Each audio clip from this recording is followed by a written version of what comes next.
like to provide public comment at a city council meeting are required to complete and submit a public comment card in advance of the meetings. Public comment cards are available online and at the chamber entrance. Those providing public comment may be allotted up to 3 minutes to speak on their single chosen topic. As I call roll, please confirm your attendance. Mayor Rusty Paul. Present. Councilmember John Paulson. Here. Councilmember Melody Kelly. Here. Councilmember Melissa Mueller. Here. Councilmember Jody Rochelle. Here. Councilmember Tibby DeGiulio. Here. Councilmember Andy Bauman. Here. Please join me for the Pledge of Allegiance. I pledge allegiance to the flag of the United States of America and to the republic for which it stands, one nation, under God, indivisible, with liberty and justice for all. Madam Clerk, have we received any public comment cards? Yes, we received 2 this evening. First up is Mary Ford, followed by Bill Griffith. Ms. Ford.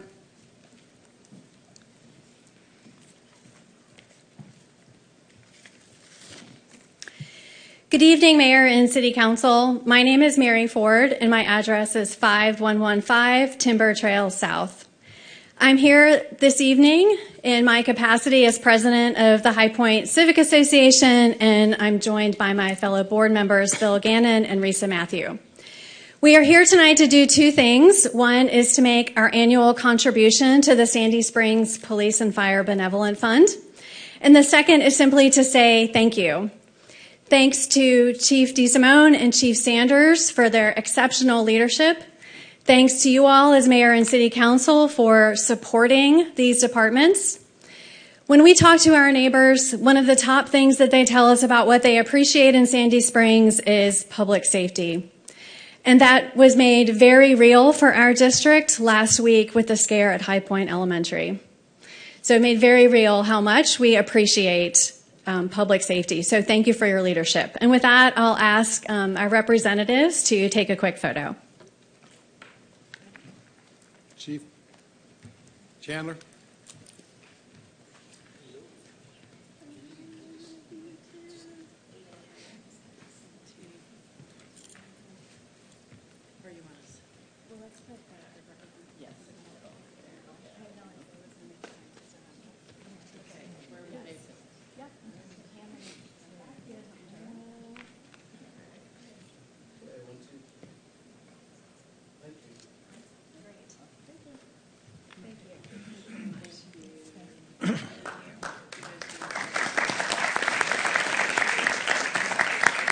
Ms. Ford, in High Point, thank you very much. You've always been very supportive of our first responders, and it's greatly appreciated.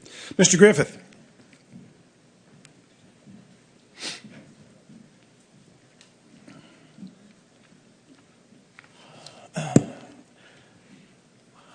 Mr. Mayor and City Council members, I'm Bill Griffith. My address is 9580 Roberts Drive, Atlanta 30350. 2 weeks ago, I thought I was through speaking to y'all. However, 2 items on tonight's agenda changed my mind. First, regarding the upcoming discussion about selling riverfront land on North Island Ferry Road to the National Park Service. That land was purchased, quote, to expand the city's green space network, increase access to the river, and expand the footprint of the existing NRA property, end quote. My comment, given that the land provides access to the river, and that the park imposes an entry fee, I don't see how selling the land to the NPS increases access to the river. I'm missing something, but I've missed things before. Furthermore, per the printed agenda memo dated August 21st, end quote, NPS cannot purchase property directly from a municipality, so the Trust for Public Land, TPL, will be a key partner in the transaction. The city will sell the land to TPL, who will in turn sell the land to NPS, end quote. Per the proposed resolution that'll be in front of you tonight, quote, the city can sell the properties to the TPL, which will then simultaneously convey the property to the NPS, end quote. My comment, that sounds like a classic step transaction, one that invites litigation. I don't see how, in good conscience, you can participate in such a transaction. Thank you. Thank you, Mr. Griffith. Any others? No. All right, we'll close the public comment period. Is there a motion to approve the meeting agenda? Mr. Mayor, Mr. DiGiulio. I move approval of the meeting agenda for Tuesday, September 2nd, 2025. You have a motion by Mr. DiGiulio. Is there a second? Second. Motion by Mr. DiGiulio, seconded by Mr. Paulson, that we approve the meeting agenda. Is there any discussion? Hearing none, we'll call the question. The question's on approval of the meeting agenda. All in favor of the motion, say aye. Aye. Opposed, no. Meeting agenda is approved. Is there a motion to approve the consent agenda? Mayor Paul. Ms. Rochelle. I move that we approve the consent agenda for Tuesday, September 2nd. We have a motion by Ms. Rochelle. Is there a second? Second. Motion by Ms. Rochelle, seconded by Ms. Mueller, that we approve the consent agenda. Is there any discussion? Hearing none, we'll call the question. The question's on approval of the consent agenda. All in favor of the motion, say aye. Aye. Opposed, no. The consent agenda is approved. Moving to public hearings, the clerk will please read the first item. So before I call the public hearing items, this is a reminder of the public hearing rules. The applicant and all those speaking in support of an application will be allowed a total of 10 minutes to present the application. The applicant may choose to save some of the time for rebuttal following the presentation by the opposition. The opposition will be allowed a total of 10 minutes to present its position. The applicant will be allowed to make closing remarks, provided time remains for the original allotted time. City staff will keep track of the time for both sides. Those called to speak will be taken in the order that the speaker cards were received by the city clerk's office prior to beginning the meeting. All speakers will identify themselves by name, address, and organization, if applicable, before beginning their presentation. Finally, material shall not be submitted to the council during the meeting unless you are requested to do so. The first item is item 2025197. This is consideration to approve, deny the Holy Innocents Episcopal Schools Special Event Permit Appeal. This is a special event permit application number SE2538, and this is presented by City Manager Eden Freeman. Ms. Freeman. Thank you, Mr. Mayor. Good evening, Mayor and members of Council. The item that is before you this evening is a consideration of an appeal of a decision rendered by the Community Development Director and upheld by the City Manager denying the special event permit application of Holy Innocents Episcopal School. On July 3rd of this year, Holy Innocents Episcopal School submitted a special event permit application for their October 3rd, 2025 homecoming game and celebration. What is unique about this request for this year is that it included a request for temporary lighting of the football field. The current Holy Innocents Episcopal School operates under a conditional use permit that was granted by City Council in December of 2009, which specifically prohibits lighting on the football field. On July 31st, the Community Development Director rendered her decision and denied the special event permit based upon the conditional use permit provision. Within City Code, applicants are allowed to appeal a denial of a special event permit to the City Manager within 5 days of receipt of that denial. On August 4th, 2025, the applicant did appeal the decision of the Community Development Director to me, the City Manager. And on August 6th, I upheld the denial of the appeal and sent the attached letter that was included in your packet. City Code further allows the applicant to appeal the denial by the City Manager to City Council, which brings us to the decision that is before you this evening, because on August 11th of this year, Holy Innocents Episcopal School did appeal that decision of the City Manager.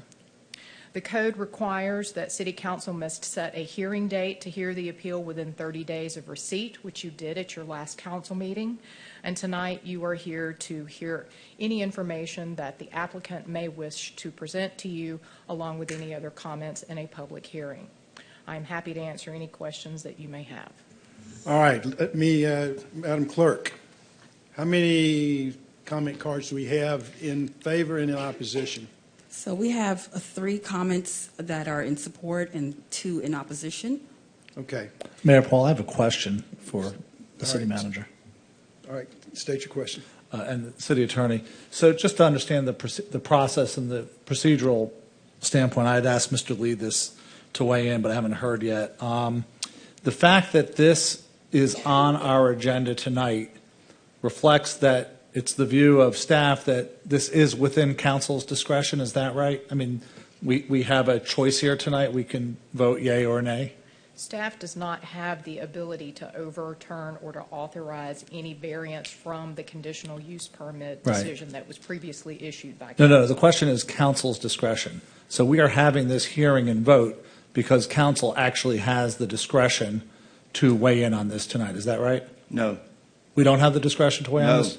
You're here tonight to hear this because the ordinance that was written many years ago allows that any applicant who doesn't like the decision of the staff can appeal it to mayor and council. So we don't have discretion tonight to weigh in? You're bound by the laws, Which means what? that you cannot violate the law. We have a vote tonight. Are you, Mr. Lee, are you advising that there is only one vote we can take tonight? I'm not advising you anything. I'm asking you a question. Can the council vote yes or no tonight? Yes, They can vote yes or no. It's in the council's discretion to do that. you can vote any way you choose, but you have to choose. Correct. No, that's what I wanted to know. Yes, this is a come to us because there is now, the procedure has led us to this point where the council now gets to weigh in as the decider, yes or no to this request, and we're going to have a public hearing. Is that right? Except that I think you're confusing this. Um. You have to make a decision based on the rules. Right. And the staff can't help you. We've already opined on what the answer is. Right. So each But- member of but we council do- has to decide Right. on their own how they want to vote on this. But do we legally have a discretion in this choice tonight? The term legally is a very innocuous term. I'm not I bad. I sus- asked you to weigh in on this yesterday. I haven't heard from you, so now we're just finding out tonight. I wanted to hear. Okay, let's not get argumentative. No, the city Please. attorney's getting argumentative with me. I'm asking, No. do we or do we not have discretion? I'm addressing both of you. Let's not be argumentative. You have the ability to vote. I don't get to tell you whether you have discretion or not. I give you advice, but you have to make a decision. It's as tough as that may be. You have to make a decision. Let me see if I can clarify this a little bit. Whatever the council does, the council can undo. So, as in any matter coming before this council, the council has the ability to make a decision based on the evidence presented to it tonight. But the city attorney and the city manager cannot advise us about what we do because they have a law that we have already passed that they have to follow. So if we decide to take action tonight, that is totally within the discretion and the power of this body. I think you just answered the question. This body has the discretion tonight, and that's why we're here. Thank you. But they can't tell us that. That's something that we all have to make up our minds on. Your Honor, Mayor, if I may, also, you could get sued on a yes vote, and you could get sued on a no vote. So your lawyer can't tell you how to vote. I think You I guys remember the decide. city attorney saying we're going to get sued all the time, so I think you told us that once All before. right, I think we've answered the question. All right, let's go with the applicant. Okay, so first up we have Paul Barton, who will be followed by Jennifer Mirgarod, who will be followed by James Carper. Okay. Mr. Barton, you can divide the 10 minutes that you have into any way you want, so it's up to you to decide. All right. Thank you, Mr. Mayor. You have that discretion, too. It's good to have that discussion. Good evening, everyone. My name is Paul Barton. I live at 5550 Mount Vernon Parkway in Sandy Springs. I'm in my 12th year as head of Holy Innocents. Holy Innocents Episcopal School has been part of this community for 65 years. Our roots here run deep, and we're proud to be both a school and a neighbor in this community. More than 60% of our families live right here in Sandy Springs. Many of the people who live around our campus are our parents, alumni, and extended family. We have no incentive to do anything that would upset our neighbors. In fact, our future depends on keeping those relationships strong. What we're asking for is a one-time special occasion. It's about creating a milestone moment for our students, the kind of memory that stays with them for a lifetime. Thousands of students in Sandy Springs will experience a homecoming under the lights this year. We're asking for this special event permit be granted to give our students the same memorable experience as thousands of other kids in Sandy Springs. Again, it's for one night. Football started at HI around 20 years ago. It's become an important part of our culture. We've never experienced a Friday night game under the lights. What a fitting way to celebrate our program on its 20th year anniversary. A night our team, our program, and our community will not forget. And in the spirit of being good neighbors, let me address the three things people naturally wonder about: traffic, noise, and lights. On traffic, this year we expect less than in previous homecomings, since we're not playing a nearby rival. Hateville Charter isn't likely to bring a large visiting crowd, and we have a very detailed traffic plan that we follow. On noise, there will be no marching bands. We've asked Hateville not to bring theirs, and we don't have one. The sound will simply be our crowd and the normal PA announcements set at the same level as every other event on Baker Field. On lights, they will be on only for the game, essentially 7:30 to 9:30 p.m. unless there's an overtime. As soon as the fans have safely left, we'll turn them off. And finally, this is more than just about a football game. It's a chance for families and alumni, many of whom live right here in Sandy Springs, to come together and celebrate in a way that strengthens our entire community. I only asked a few key folks in our community to come tonight. While we could have filled this place with hundreds of kids and families dressed in crimson and gold and turned it into a makeshift pep rally, we chose not to do that. It's not our style to create undue drama. I feel our case is a strong one and can rest on its own merit, but please know our community stands 100% behind our request. Thank you for considering this request and for your continued support of education and community life here in Sandy Springs. Thank you. Next. Jennifer Mirgarod.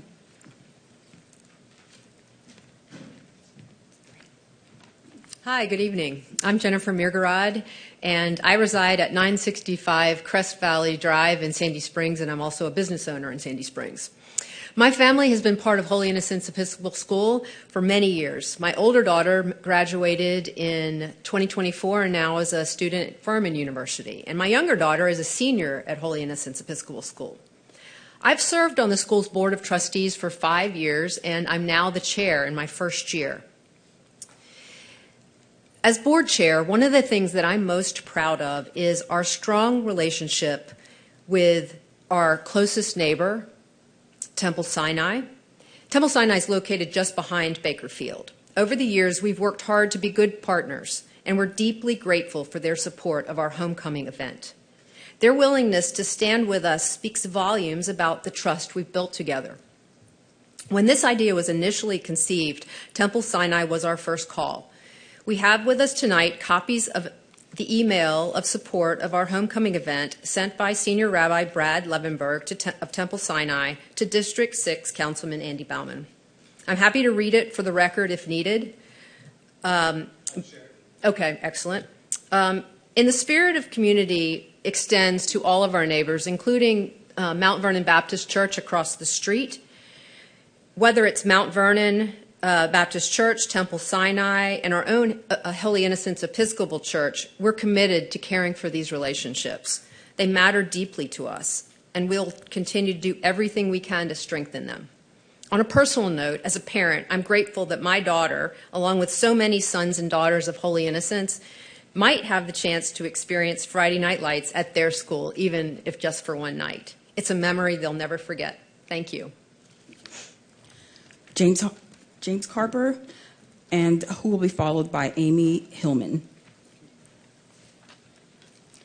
Good evening. My name is James Carper.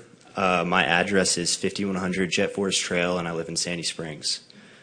I'm a senior at Holy Innocents Episcopal School, and I've been playing football here since middle school. And like so many of my teammates, I've always dreamed of running out under the lights for a Friday night game on our own field. For us, this isn't just about football. It's about sharing that memory with our families and classmates on our home field. We only get one senior year, and it would mean the world for me and all the Golden Bears to experience Friday Night Lights at Holy Innocents before we graduate.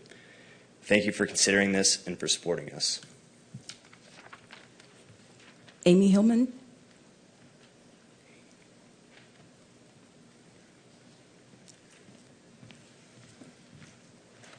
Good evening. Amy Hillman, Tatum Hillman and Powell, 311 Alberta Terrace, Northeast, Atlanta, Georgia, 30305. We would like to save the rest of our time for rebuttal. All right, in opposition. In opposition, first up is Steve Leeds, followed by Rhonda Smith. Mr. Leeds.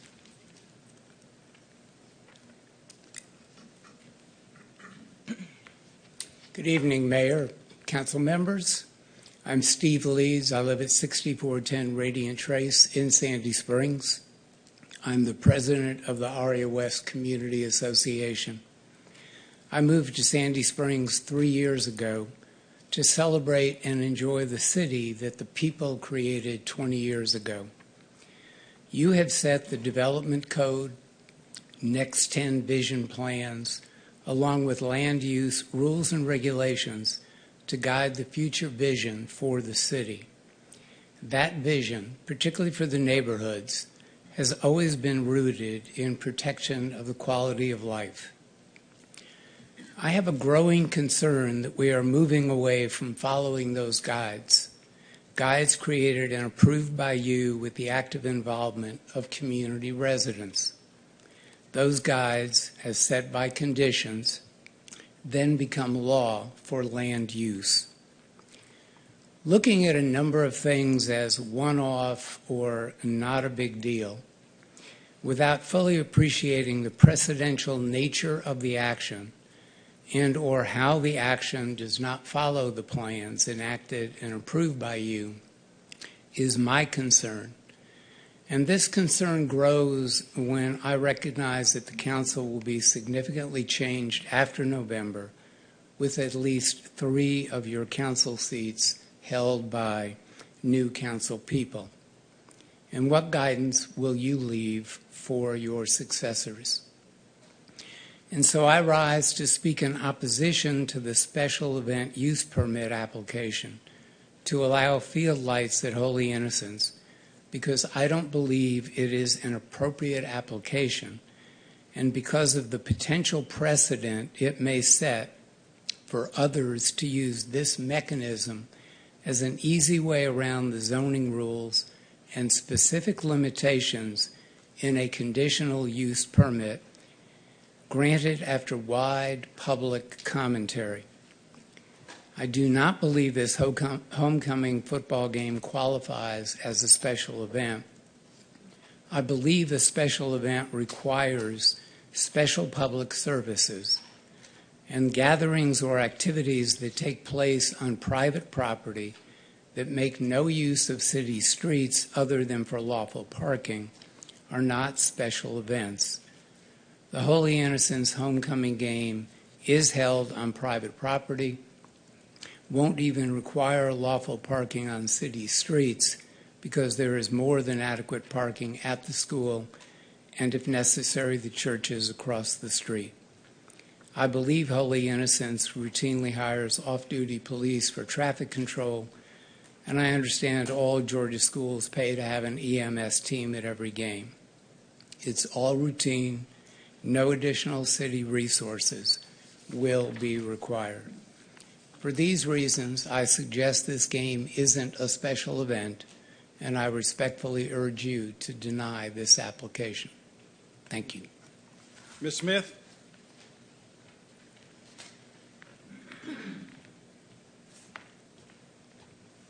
Good evening, Mayor and Council. Rhonda Smith, 76 Long Island Place. I am president of the Sandy Springs Council of Neighborhoods, and I come before you on behalf of our board tonight. The special event permit request for an exception to the condition installed by conditional use permit that prohibits high-level, high-intensity field lights is the end run around abiding by a law governing land use on the school campus. This is not code that has a provision for variance, either administratively or by public process. This condition governing land use can only be amended by the full conditional use permit process, including 2 community meetings and 2 public hearings. The The appeal argument, as shown in the document the school submitted regarding the intention or meaning of the language of the condition prohibiting field lights, is taking semantics to a new level. In 2009, the school was granted many, many exceptions to and variances from a whole host of regulations that afforded opportunities to develop the campus in the most advantageous way possible for the school. Nobody from the community ever came back, nor can they now ever come back to argue the semantics of the 11 concurrent variances granted in 2009. Some of these allowed significant reductions to the 100-foot required active recreation setback. That is, how close fields could be to a protected neighborhood. One of those reductions allowed for that setback to be reduced to 50 feet. Nobody argued the semantics of how tall a particular building was allowed to be built, or whether a landscape strip was to be as wide as what was called for in the code. There is no special process or provision for the community to ever take back that which was relinquished during the 2009 use permit process. Please do not forget that the community came to the table to negotiate for one of the few assurances they knew they could get: continued quality of life at night. A decision to allow even a day of temporary lighting sets a dangerous, slippery slope precedent. Please also remember that per city special event policy, a special event could last up to 6 days in any 30-day period. What would define the duration of that special event? If a reason were to be argued, it would allow for deviation from a condition of a use permit for up to 6 days. Any allowance tonight for a variance from a conditional use permit condition sets this tone: that anyone who wishes to circumvent that which is set forth in their conditional use permits can find a back door that allows them to ignore those laws by applying for an exception to them through a special event permit instrument. Council of Neighborhoods asks you to deny this appeal of the director's and city manager's decision tonight. Thank you for your time. Thank you. Any others? No. All right, we'll close that. I'm not close. Just calm down. Just calm down. Mr. Barton, you have time for rebuttal if you choose to use it.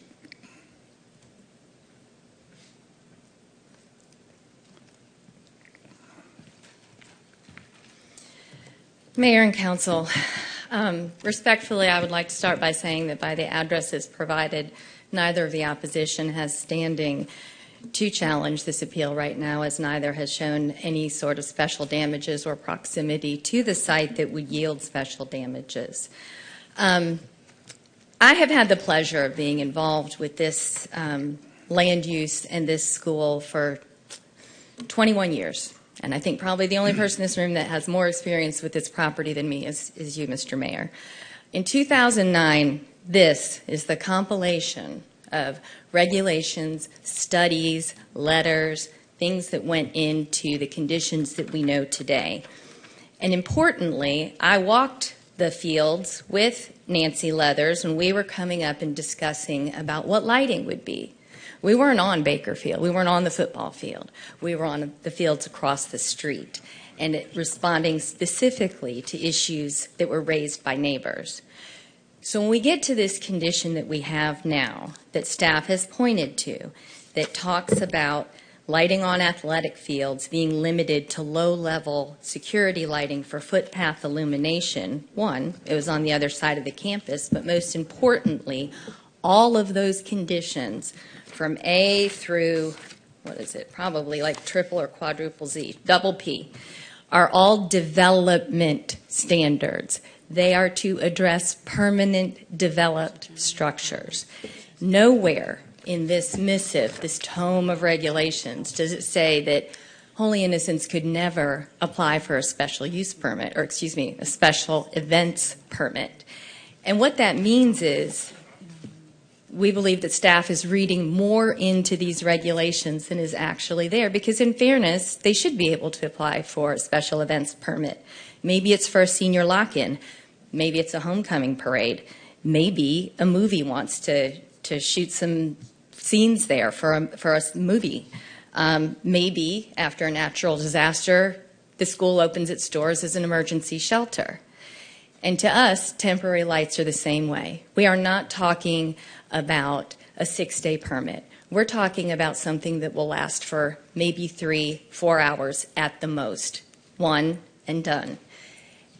And the idea that this can never, that a special events permit can never be issued for this property owner, to me, is unconstitutional. It goes against the express language in these ordinances, which does not prohibit it, but it also yields the absurd result that rather than trying this once with a special events permit, that their only alternative is to apply to have permanent lights all the time. So I would respectfully ask that the council and mayor approve this appeal, allow them to have 3 hours of Friday night lights. It does not contravene the zoning ordinance. We are not rezoning the property. Thank you. Thank you. I need to correct one thing you said, though. This is not a court of law. Every citizen of Sandy Springs has standing in this body. Thank you. Thank you. All right. Mr. Mayor? Yes. I'm sorry to interrupt, but we have a person who has submitted a public comment card online that wishes to speak. It was in opposition, and there was time remaining. If you would like to. Was it submitted on a timely basis? Natifa? Hold on just a second. We got to make sure that it was submitted timely. I received word that it was submitted at 6:03 p.m. I think it would be great, especially since it was mentioned there was no one in opposition that's a resident, and I'm on the direct line. All right. We're going to give you 1 minute. How much? 1 minute. 1 minute. 1 minute's great. And the applicant will have 1 minute for rebuttal if they choose. My name is Kirk Halpern. I live at 110 North Devereaux Court. I am immediately adjacent to Holy Innocents Line. The only reason I know I'm here, or why I'm here, is because I received this from Sandy Springs. What it said is on July 3rd, Holy Innocents put in an application. It got denied. Again, on August 6th, they put in another application that got denied. Then they brought it here. At no time prior.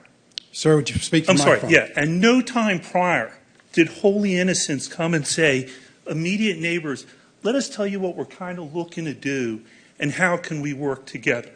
Whether the lights are a good idea or a bad idea, I don't know. What I do believe is the bigger issue for this council is, do you encourage activity that has the institutional residents working with the residential residents so that we come together? They put this track on back in July. They hadn't spoken to us.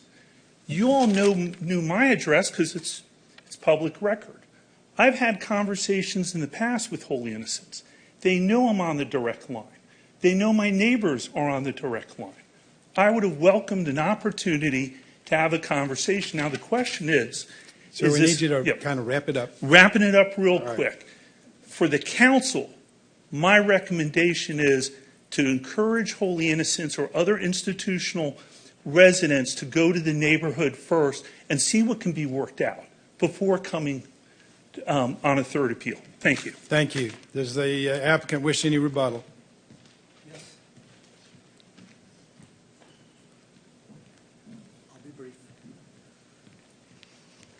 I just want to note that as a school, we did reach out to kind of leadership of the HOA, Chuck Connors, kind of Marissa Connors, who are both kind of HI parents and have leadership roles of the HOA in Devereaux, and had several conversations with them about what our plans were and what the impact may be. So that's how we reached out through HOA leadership, not to individual neighbors, but wanted that just to be noted.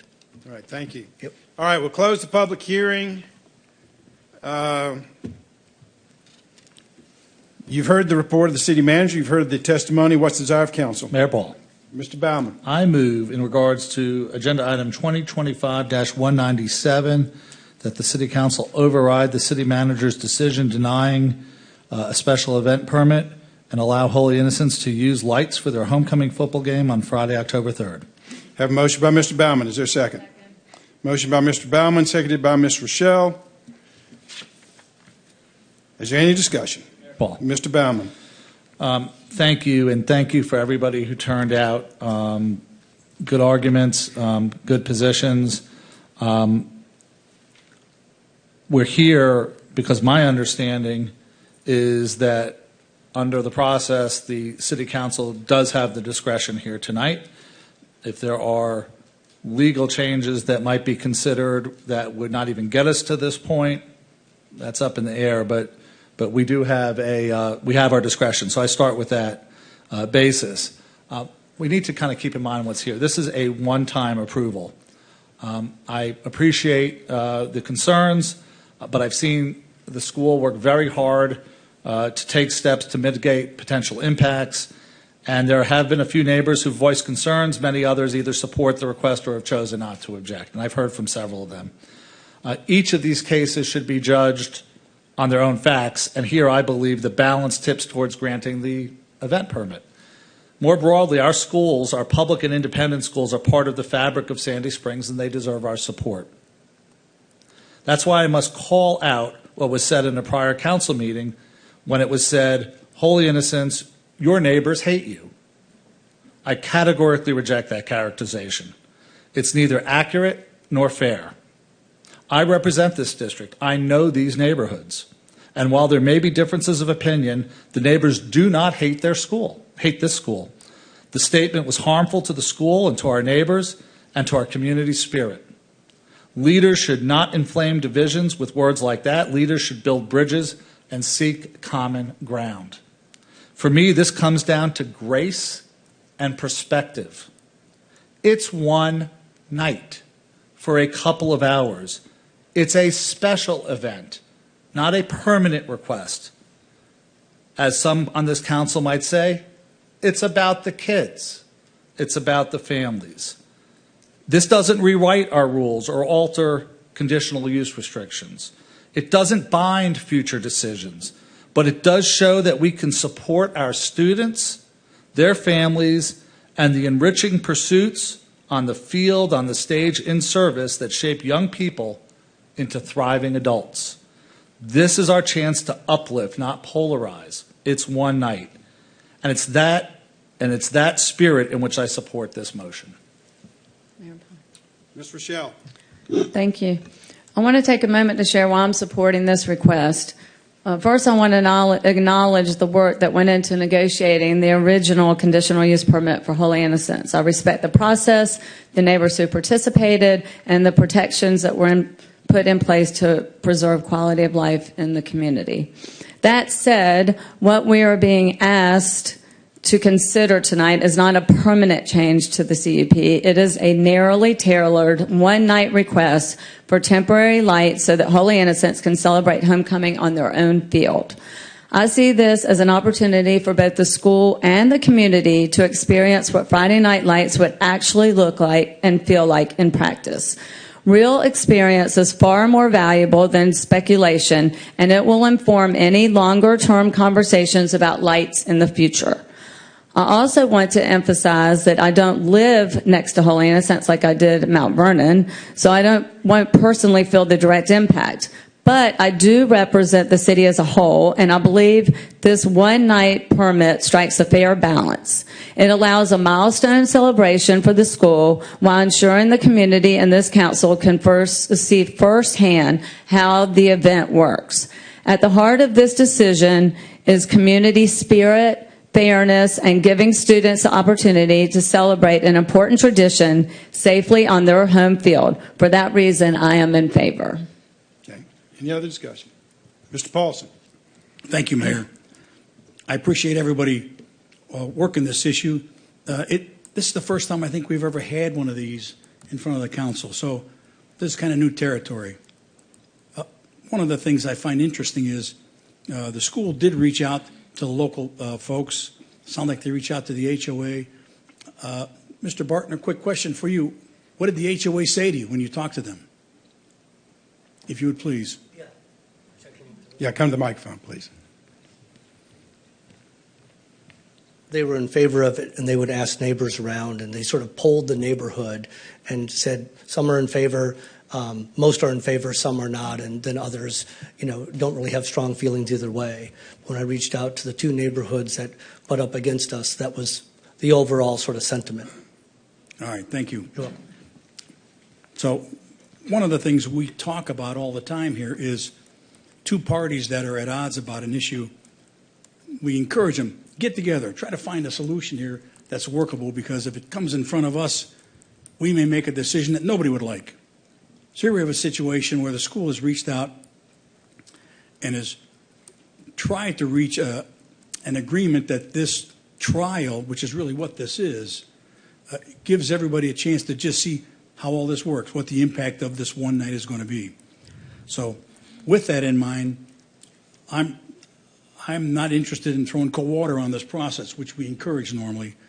So I'm going to support this. My request is, after this event, Mr. Barton, please come back and tell us what happened, okay? And anybody else that was a witness to this event, come in and tell us what their experiences were, and then we'll go from there. But for one night, for a trial, I'm in favor of this. Mr. DiGiulio. This is kind of a tricky one.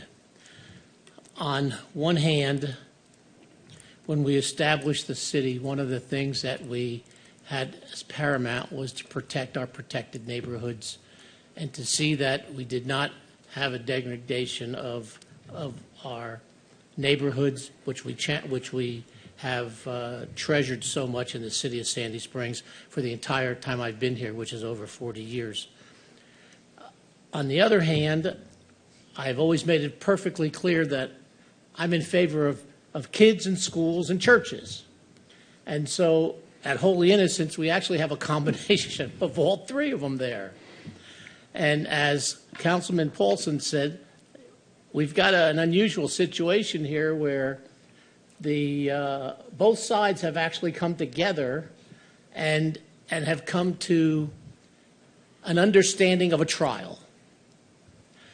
I'm concerned about the precedent of what this is going to do in the future, but I'm also concerned about the present. As our young man said, this is his senior year. He only gets one shot at that. And so for that reason, I think it's proper for us at this point to go ahead and allow this as a trial.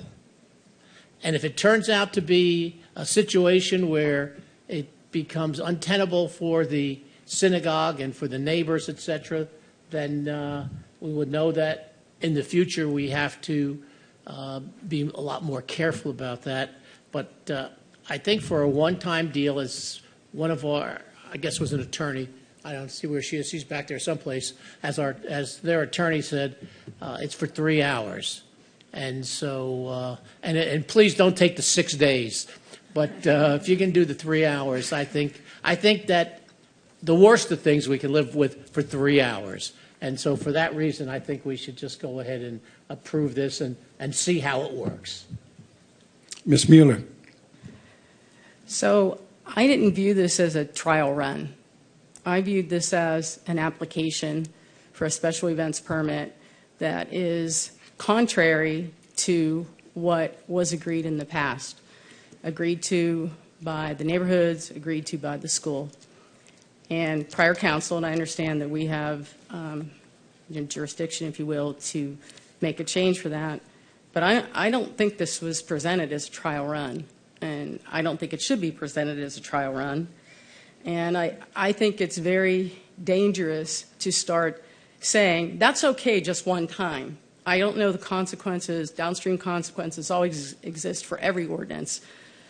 But if you start allowing that, I don't know what's next. And that gives me pause. And this isn't about lights in the school and how people feel, but it's kind of goes back to what's the line. And I don't believe that we should be using this as a trial run.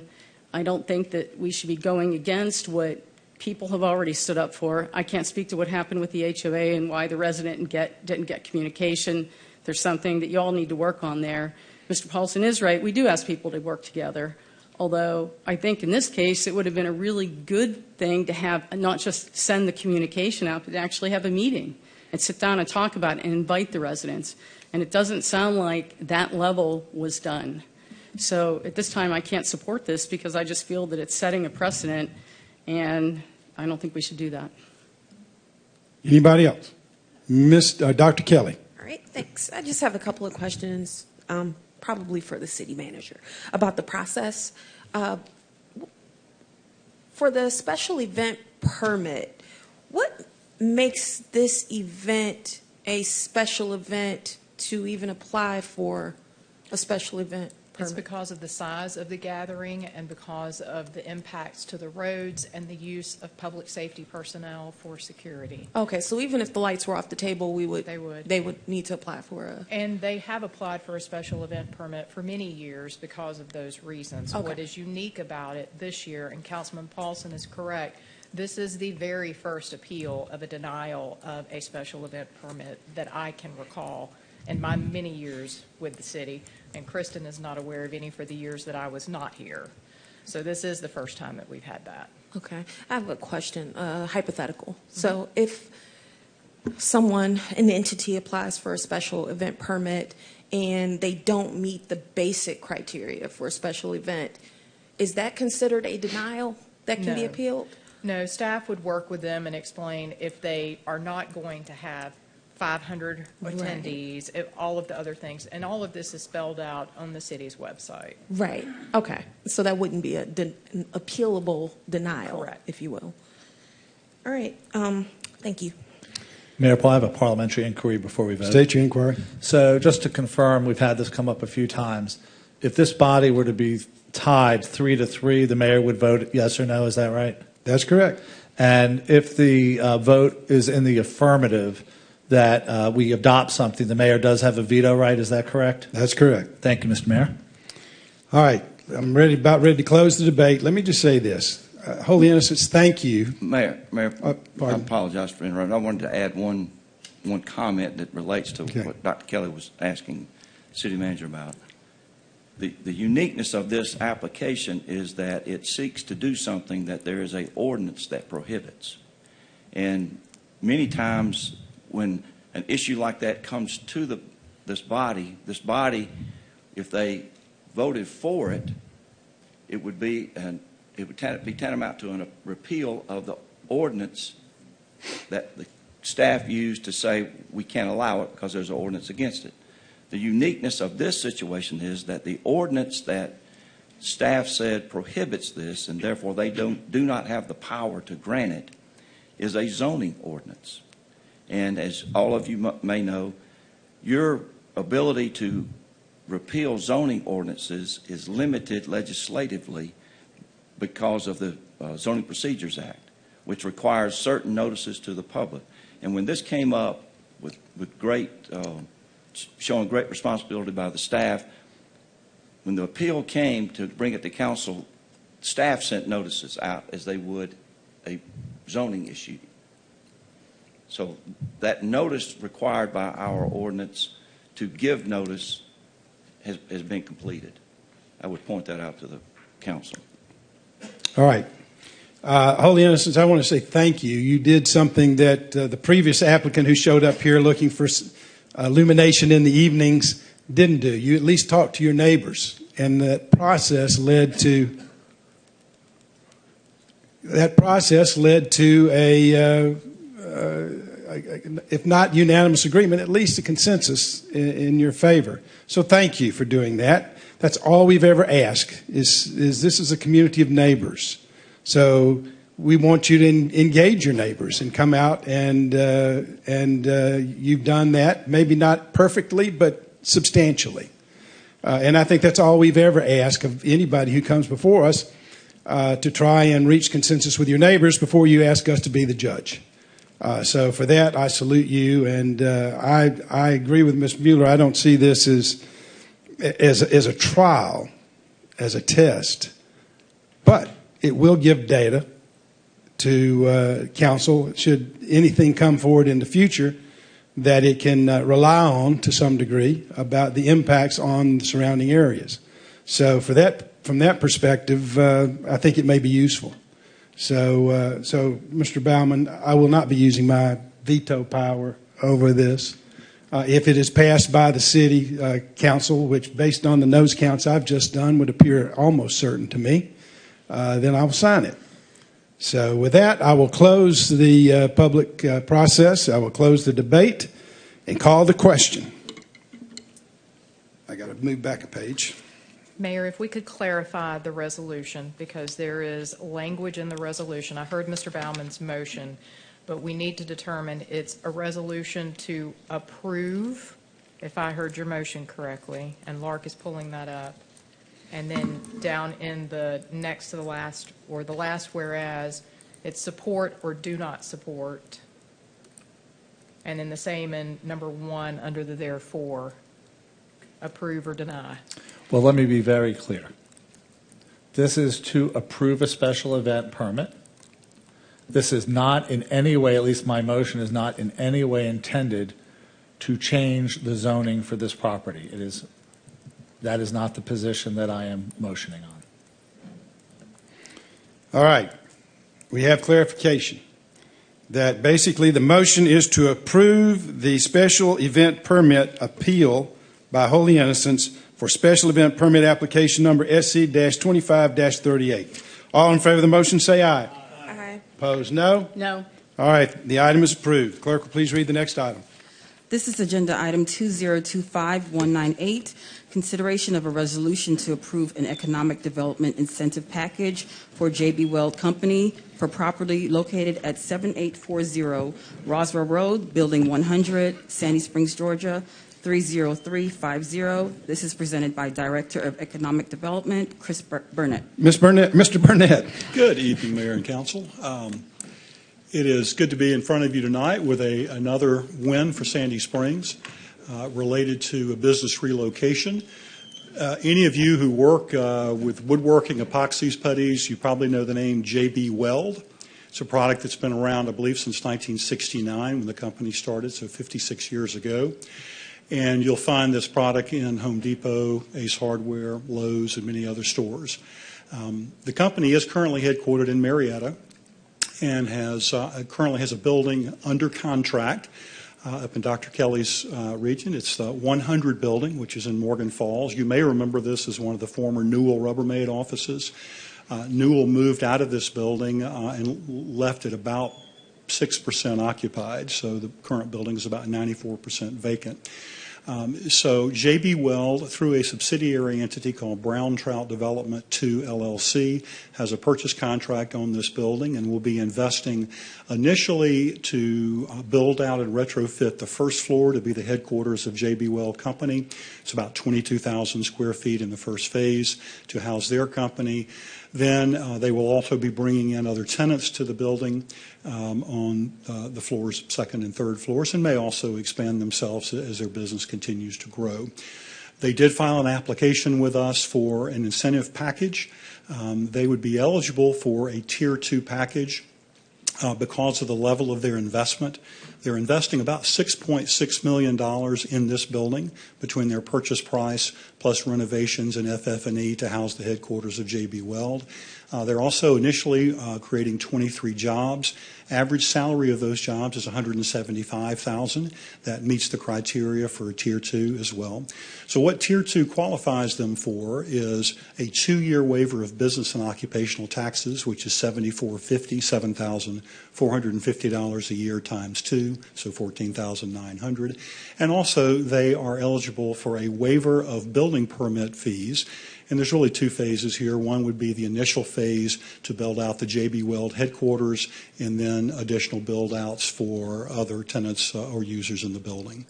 And so in total, it's about, I apologize, it's about 30, can you scroll up just a bit so I can look at the total? $37,900 would be the total requested incentives for J.B. Weld and their related entity, Brown Trout 2 Development LLC.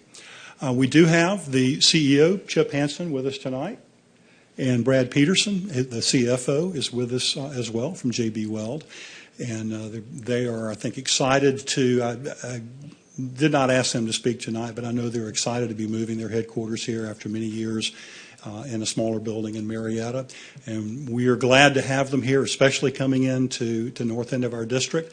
And we're glad to be filling up a building that is 94% vacant. That's a big win in this office environment. So with all that, I will close my comments and open the floor for questions. All right, let's first of all, do we have any public comment cards? Yes, we have one this evening from Mr. Bill Griffith, who will be speaking in opposition. All right, just to know, the J.B. Weld folks, if you want to rebut anything you hear, you have that opportunity, okay? Mr. Griffith. I'm still Bill Griffith. Sometimes, regrettably, I may live on the most dangerous street in the city. If not the most dangerous, surely it's on the short list. I live at 9580 Roberts Drive. Y'all heard me talk about Roberts Drive before. Maybe you haven't forgotten. I said earlier that I hadn't planned to speak anymore, but there were two items on the agenda that got my attention. I've already talked about one of them. This is the second one. Regarding the proposal to grant almost $38,000 of tax incentive to J.B. Weld Company, that company is located just across the river, about 4 miles from here. My comment, per the Secretary of State's website, that company appears to have had its Georgia business license revoked 2 years ago. If its license has been revoked, why give a tax break to a company that fails to follow the law? Furthermore, I don't see any mention of the benefit of the city offering the tax incentives. I've heard them talk about filling up the near vacant office building. I'm not real sure how that benefits the city. I've heard them talk about 223 jobs coming over here. Well, those jobs are 4 miles away right now. Not sure how moving those jobs over here benefits the city. But I do have an idea of how $38,000 in tax benefits affects the citizens. I hadn't seen those benefits. If I was sitting in y'all's seat, I'd want to see them. I hadn't seen them. I hadn't heard them. I'd vote against it. Thank you. Any comments by the applicant? Yes, sir, please come forward.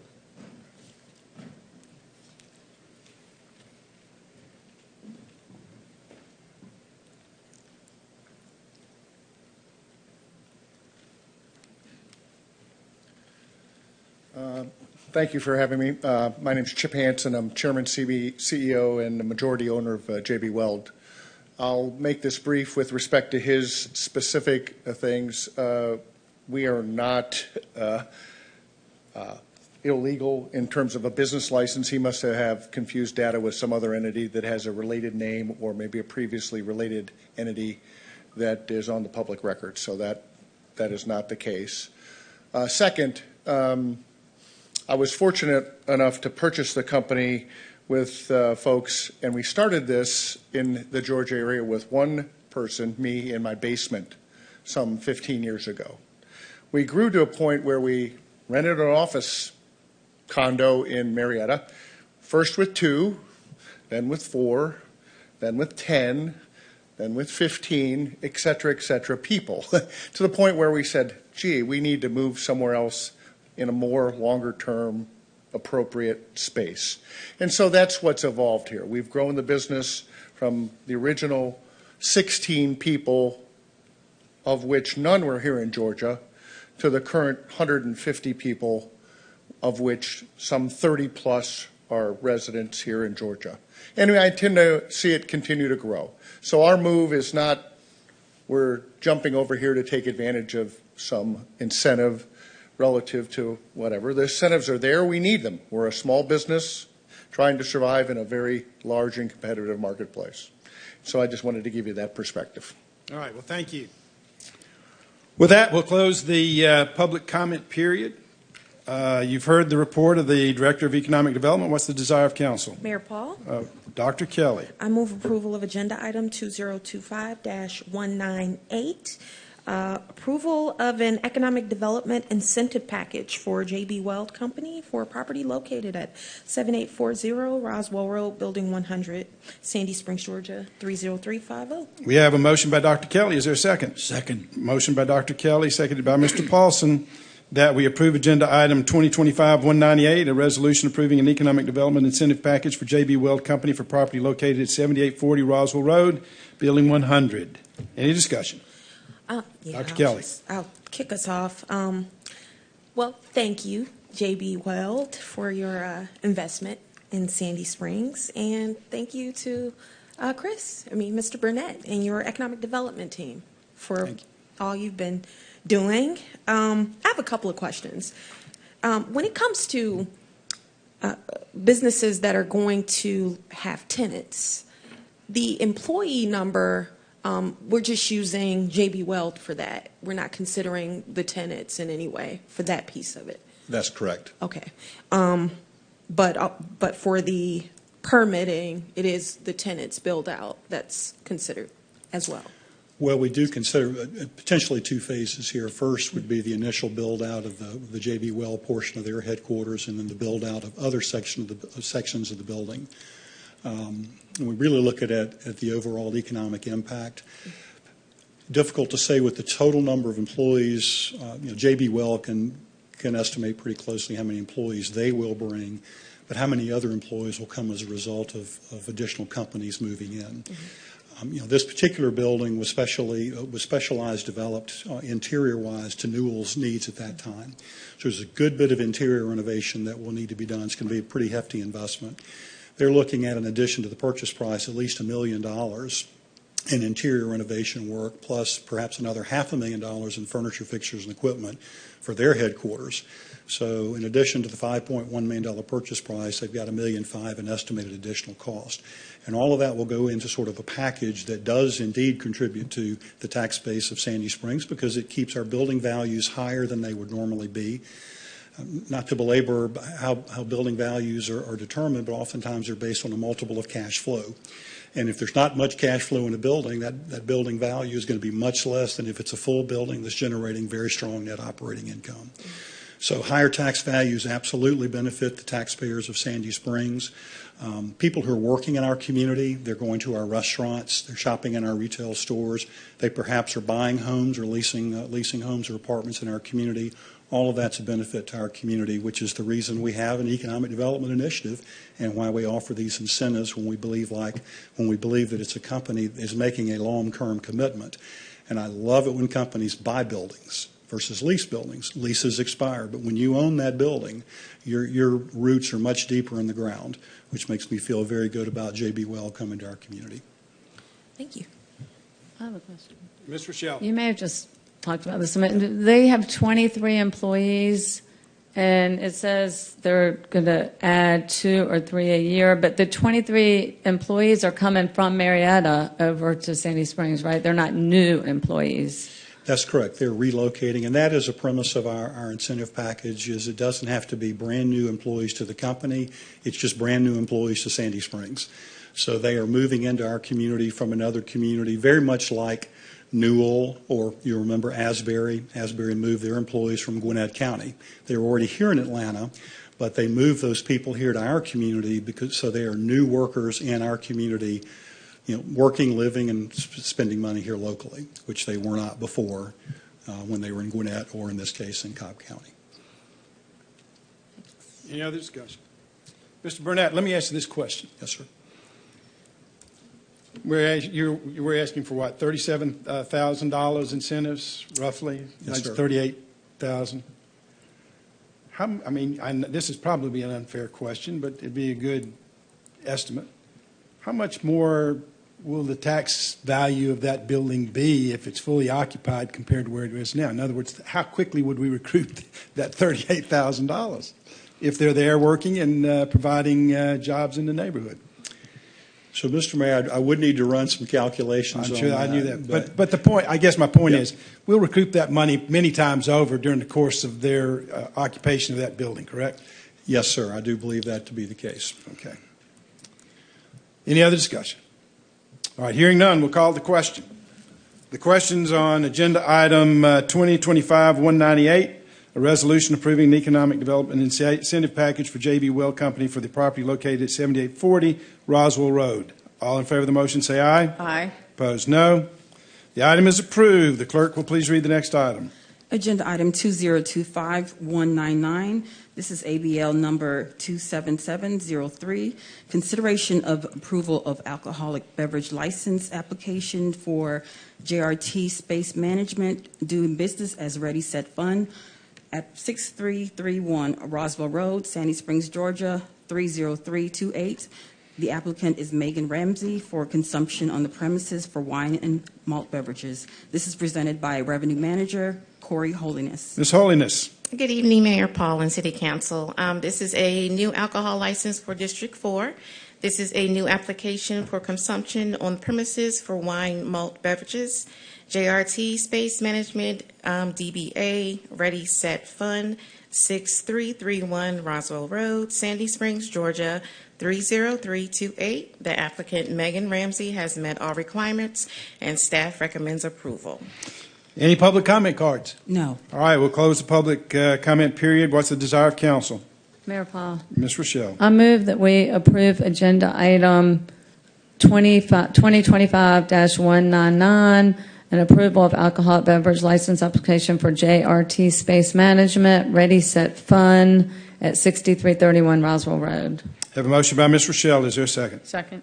Motion by Ms. Rochelle, seconded by Ms. Mueller, that we approve agenda item 2025-199, an alcoholic beverage license application for JRT Space Management at 6331 Roswell Road. Any discussion? Hearing none, we'll call the question. The question's on agenda item 2025-199, the alcoholic beverage license application for JRT Space Management. All in favor of the motion say aye. Aye. Opposed, no. The item is approved. The clerk will please read the next item. Agenda item 2025-200. This is consideration of the alcoholic beverage license application for Shell 5700 Inc., doing business as Shell Food Mart, 5700 Roswell Road, Sandy Springs, Georgia, 30342. The applicant is Tiris Zanabay Bear for packaged beer and wine. This is also presented by Revenue Manager Corey Holiness. Ms. Holiness. Thank you. This is an alcohol license for District 6. This is a change of ownership for retail package and wine malt beverage. Shell 5700 Inc., 57 Roswell Road, Sandy Springs, Georgia, 30342.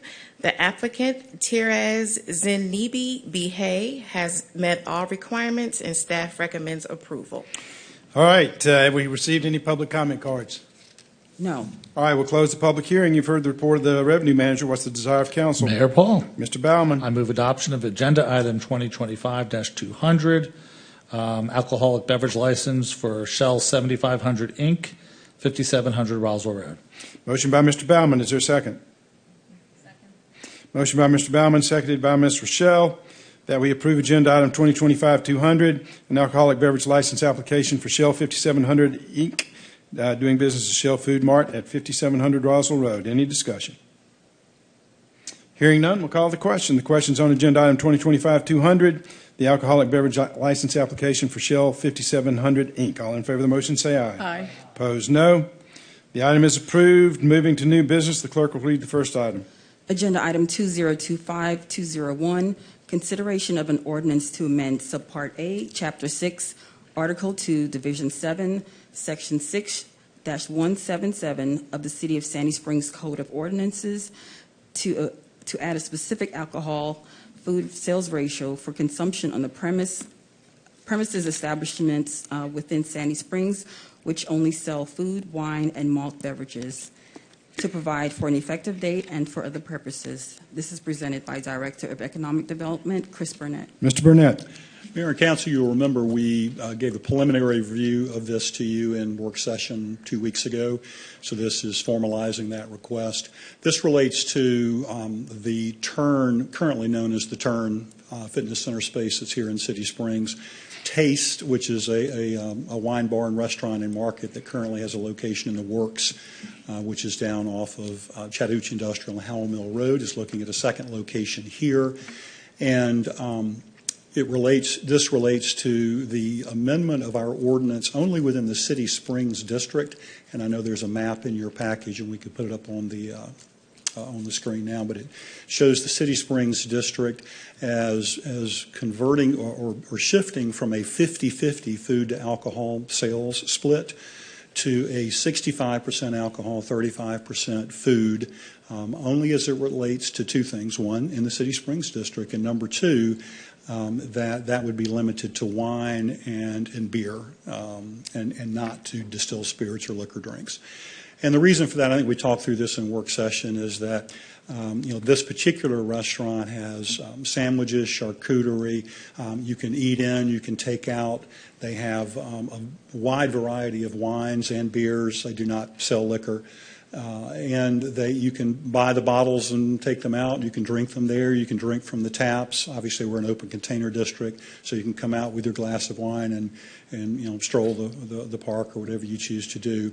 But because of the cost these days of wine, some of their entrees are $15 to $18, and many of their glasses of wine are $15 to $18. So as we ran the math, we said, 2 glasses of wine and a meal, and you've got 65% of your bill is in alcohol versus food. So the 50-50 split just may not work well for a lot of restaurants these days, but certainly one that's a wine specialty boutique shop like Taste is.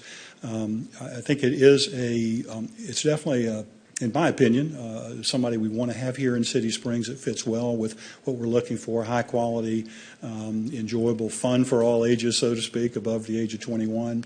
Now, they will have to have both a pouring license, because they do obviously pour and serve on site, and they'll have to have a package license as well, because people will be leaving premises with maybe a 6-pack of beer that they've purchased there in the market, or a bottle of wine that they've purchased. Not unlike restaurants, when you go and you open a bottle of wine and perhaps you drink half of it, you cork the other half and you take it home with you, similar to that. So we think it makes good sense to do that here in City Springs, and not just related to taste, but also as we look at future development in City Springs 2.0, craft breweries and microbrew pubs come to mind as other uses that could benefit from this change in the ordinance. Okay, you've heard the report of the Director of Economic Development. What's the desire of council? Mayor Paul. Mr. Paulson. I move approval of agenda item 2025-201, ordinance to amend subpart A, chapter 6, article 2, division 7, 6-177 of the City of Sandy Springs Code of Ordinance to add a specific alcohol/food sales ratio for consumption on the premises establishments within Sandy Springs which only sell food, wine, and malt beverages, to provide for an effective date and for other purposes. We have a motion by Mr. Paulson. Is there a second? Second. Motion by Mr. Paulson, seconded by Ms. Mueller, that we approve agenda item 2025-201, an ordinance amending subpart A, chapter 6 of article 2, division 7, paragraph 6177 of the City of Sandy Springs Code of Ordinances. Any discussion? Mayor Paul. Mr. Paulson. During the work session, I established that we sometimes have this situation with the Paulson family. It just happened the other night as well, so I get it. This is not for this particular restaurant. They happen to be the one that's applying, that's causing this change. But there are others that this is applicable to in the City Springs district going forward. Is that correct? Yes, sir. In fact, it was Taste that brought it to our attention. And not to get too deep in the weeds, but in our original lease agreement that we did when City Springs was open, and it was with Seelig, who was managing the retail at that time, we actually had the 50-50 ordinance there, and it's in the lease. And so when Taste was reviewing the lease, they picked up on that, and they said, wait a second, based on our business model, we can't commit that we'll always have 50-50 food and alcohol sales. And so we went back and forth, talked about it, and they said, well, we can definitely live with 65-35 because we think that's a good balance between us. But you're absolutely right, Councilman. It would be for any other restaurant of a similar type within the district with beer and wine only that could also benefit from this ordinance. Thank you. Any other discussion? Hearing none, we'll call the question. The question's on agenda item 2025-201, an ordinance amending subpart A, chapter 6, article 2, division 7, paragraph 6177 of the City of Sandy Springs Code of Ordinances. All in favor of the motion say aye. Aye. Opposed, no. The item is approved. The clerk will please read the next item. Agenda item 2025-202.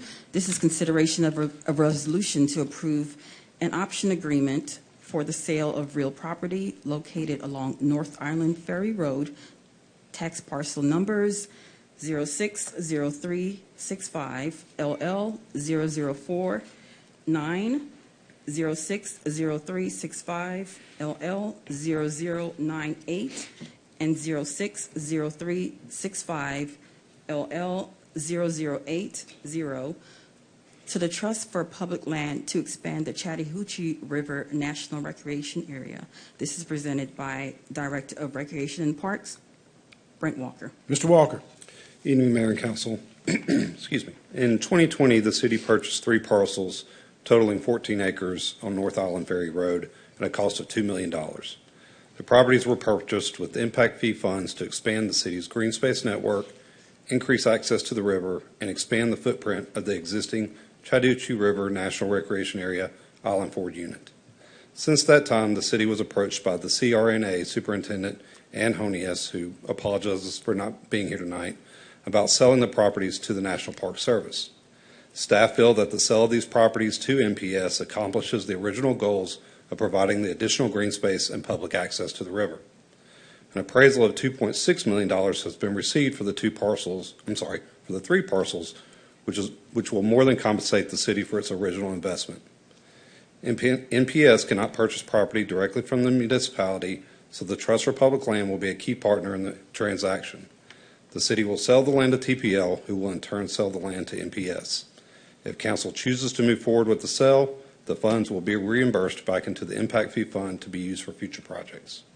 With that open to any questions. Okay. You've heard the report of the Director of Recreation and Parks. What's the desire of council? Mayor Paul. Mr. Paulson. I move approval of agenda item 2025-202, resolution to approve an option agreement for the sale of real property located along North Island Ferry Road, tax parcels number 060365 LL004-9 and 060365-LL009-8 and 060365-LL-008-0 to the Trust for Public Land to expand the Chattahoochee River National Recreation Area.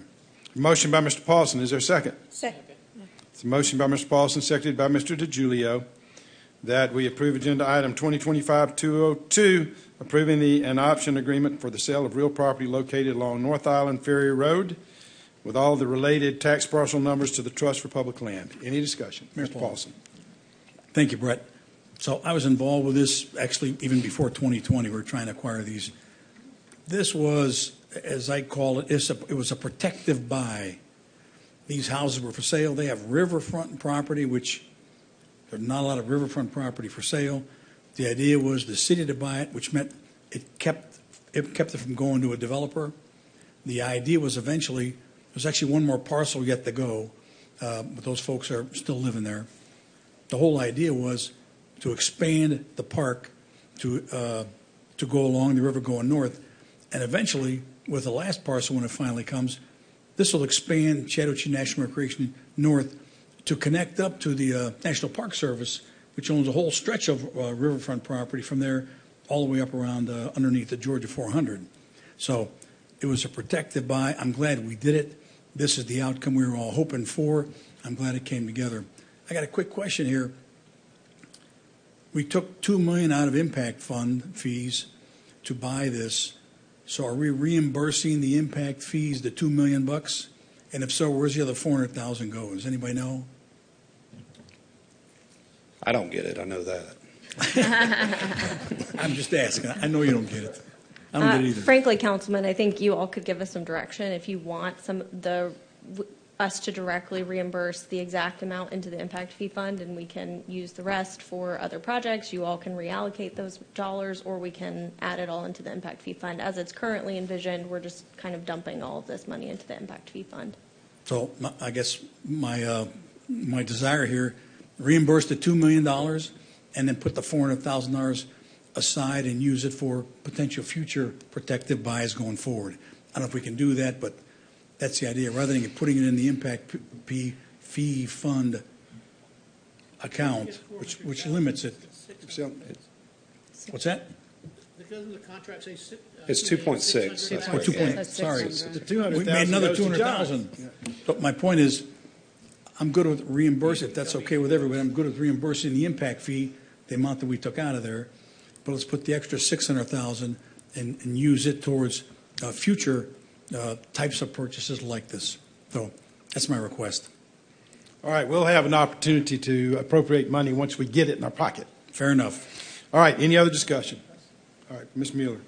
So, Brent, is there any risk of the park not being able, having their funding cut and not being able to purchase the property, and then would it just sit with the land trust? So What would happen there? we are expediting the purchase because their fiscal year ends at the end of this month. Also, Ann Honius is retiring at the end of this month. They have the funds allocated in their budget currently, and that's one reason why we're trying to get closing before October 1 to make sure that the funds are available for the land transfer. It can all be done before the end of their fiscal year. Okay, thank you. And I'll add, the intention is we close on the same day, hopefully, or Back to within back. a 24-hour period. Mr. Walker, we have done a number of deals through the years with the Trust for Public Lands for various and sundry parcels across the city, correct? That's my understanding, yes. So we've done similar transactions before. Yes. Okay. All right, any other discussion?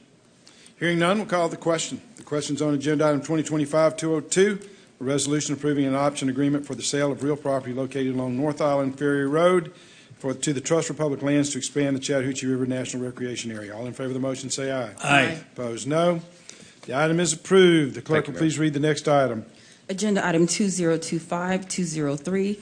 This is consideration of an ordinance to amend Subpart A, Chapter 58, Article 4, Section 5893, and Section 5896 of the City of Sandy Springs Code of Ordinances as it relates to the vehicle immobilization services presented by City Attorney Dan Lee. I now know why the regular city clerk was sick. She didn't have to read all these code sections. All right, Mr. Lee. Or say vehicle immobilization. I don't know why they invented the word booting also. Mayor and Council, this is the idea that we brought to you in a work session. The legal department has many of the council members and different staff members receive complaints and concerns about the use of booting in the neighborhood in most parts of Sandy Springs. And we took a hard dive into some of the data related to vehicle immobilization and to the laws related there too. We found there's a class action suit that involves some citizens in Sandy Springs and folks in Atlanta that has been settled for $5 million related to one company, one of the larger players in the field, failing to post the proper notifications. And most of the complaints and concerns that we have received, that PD received, that code enforcement received, had to do with the lack of notification to the public. It became apparent that our current signage requirement of 18 inches by 12 inches is woefully too small. It actually is smaller than the signs that Atlanta has that were sued upon, and the plaintiff won. So one of the proposals in this change is we're asking you to raise that bar some to 48 inches by 36 inches so that the public can actually see it. The second item has to do with just tweaking an existing part of the ordinance. Currently, everybody that gets a permit to boot within the city of Sandy Springs must have a contract with the property owner. That contract is not required to be delivered to the city. This change would require that contract be delivered to the city and that it contain the location where the booting will be permitted. Staff tells me that we have capability to post that so the public would be able to look at our website to see where booting is done.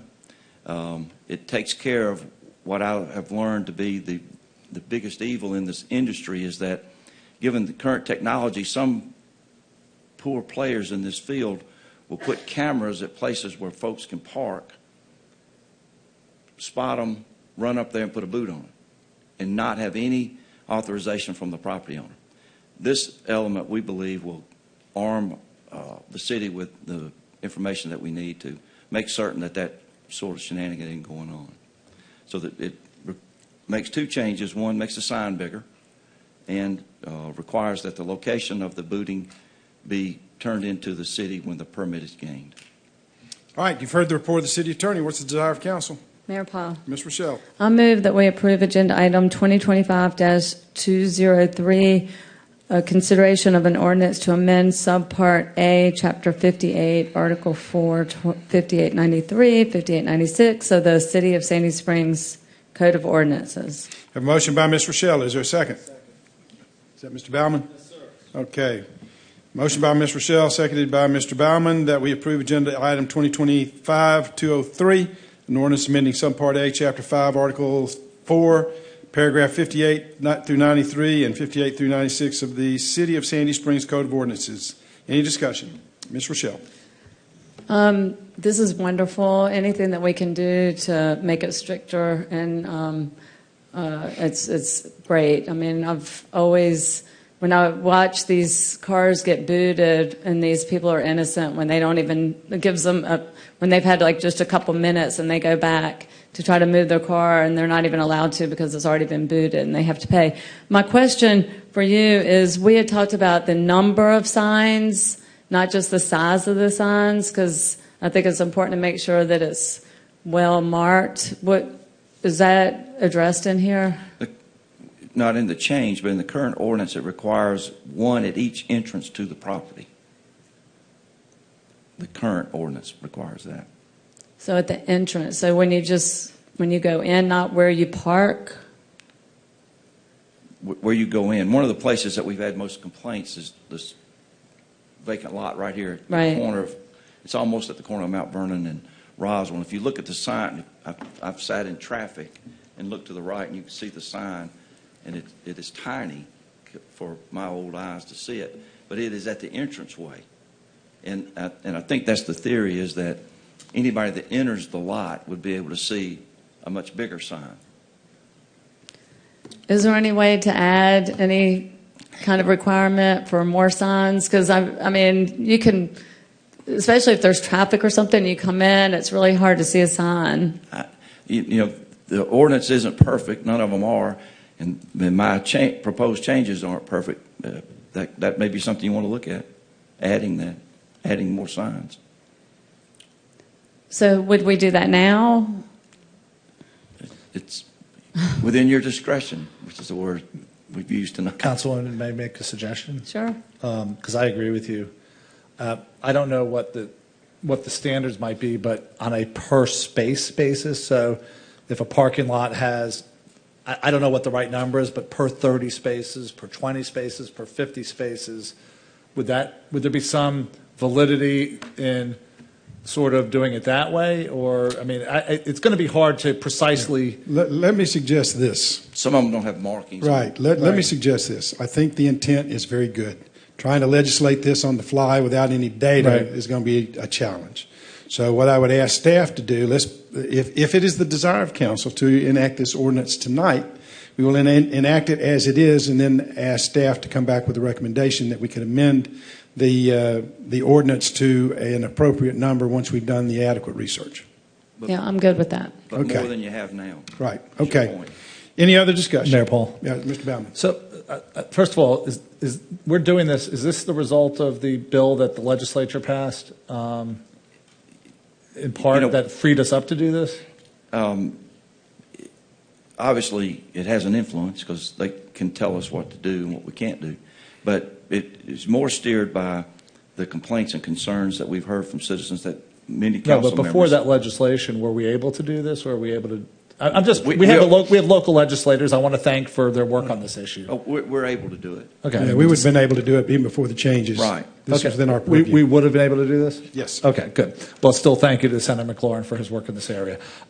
Is there so if a citizen or a guest, it doesn't have to be a citizen or resident, feels that they've been wrongfully booted, do they have any immediate recourse?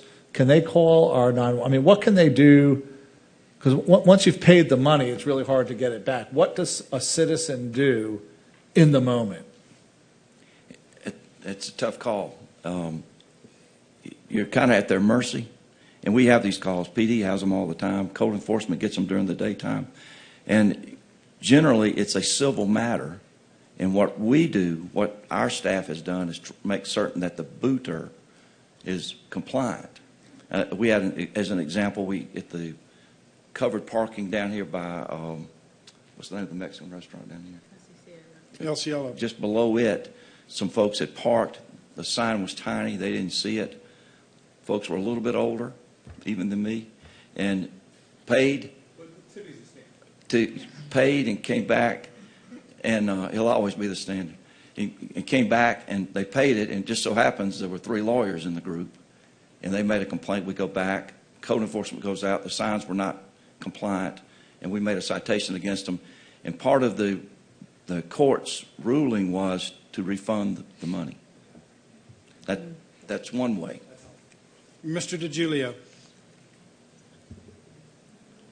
Dan, one of the things we have tried to do over the years is to clean up signs, especially along our major thoroughfares. And I'm just wondering how this is going to, I mean, are they going to have to get a sign permit for each sign? And are we going to be able to say, well, we don't think signs should be, that many signs should be, you know, I'm just trying to figure out the unintended consequences of putting up these monstrous signs on here up and down Roswell Road. Well, and well, I would point out that right now there are, I think, 41 permitted booters. All right, so that means if each one of them had one place and some of them have multiple places, there may be, let's say everybody has 2. There's 80. Most of them would probably be on Roswell Road. That's not a lot of signs. And the sign, 48 inches tall, is not that large. So I don't think it's a problem. And to answer your question, they would not have to get a sign permit. They would not have Would not.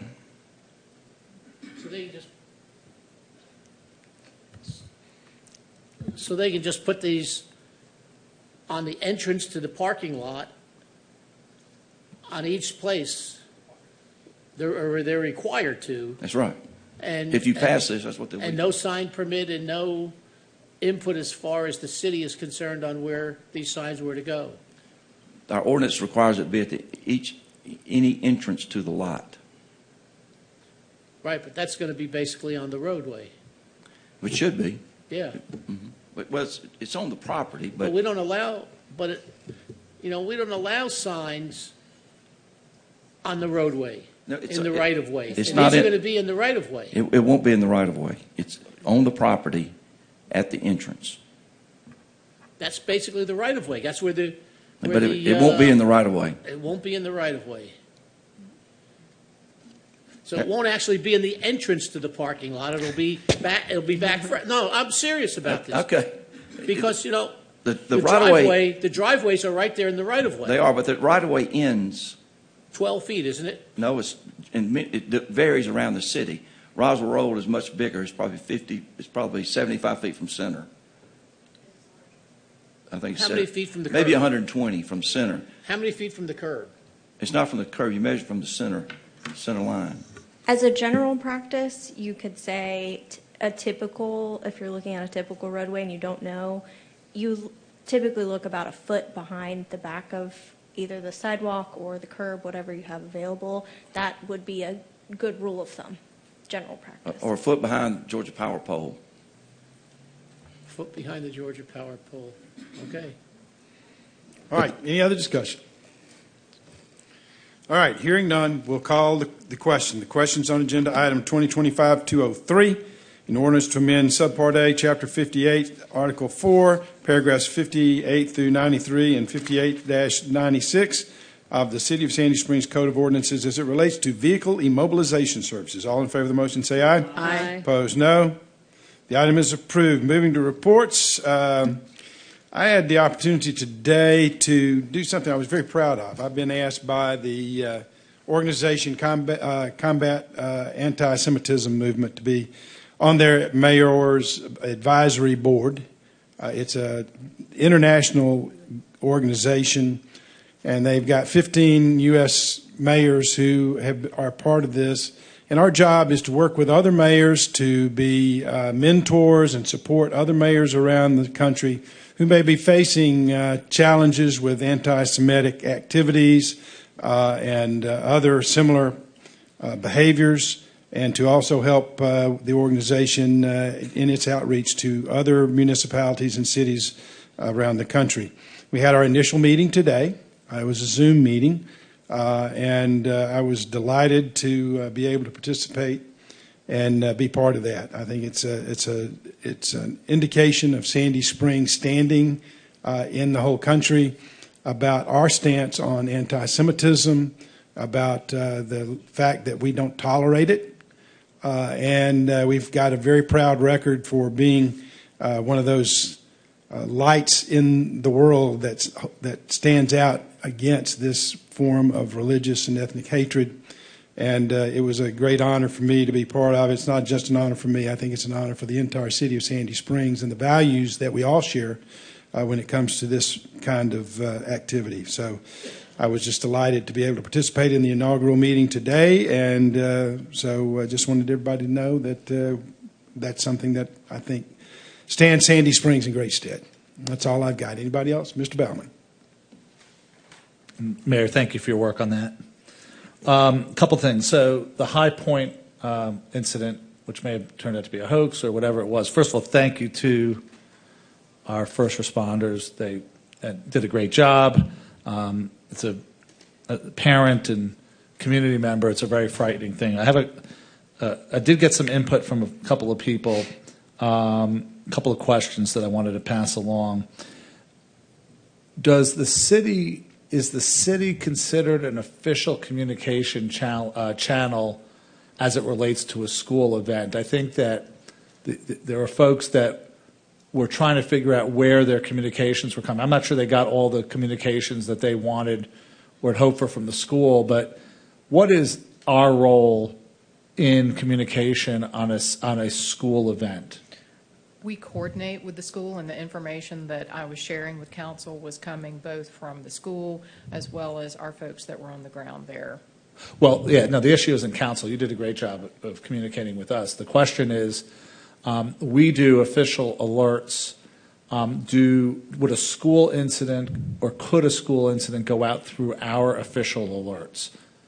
They typically have their own. My past practice with that has always seen that school systems set up their own direct communication channels with parents, and then the cities complements that. So they would communicate directly to the parents that are impacted, and then the cities would be to the broader community. I would just like to request an after-action review to see, and I can suggest people reach out with their specific concerns. Okay. And then there was also some question about disclosure of the location to which students were being relocated. I had heard some of that feedback in the moment, concern about that disclosure. Again, I'm just passing along, but parents who care very deeply just were asking. They very much appreciate the city response. I also received from a different parent a question about elementary school policing. So the schools do not put an armed resource officer as a matter of policy. Is that right, at the elementary schools, to our knowledge? I don't know the answer to that. Deputy Chief, do you know that?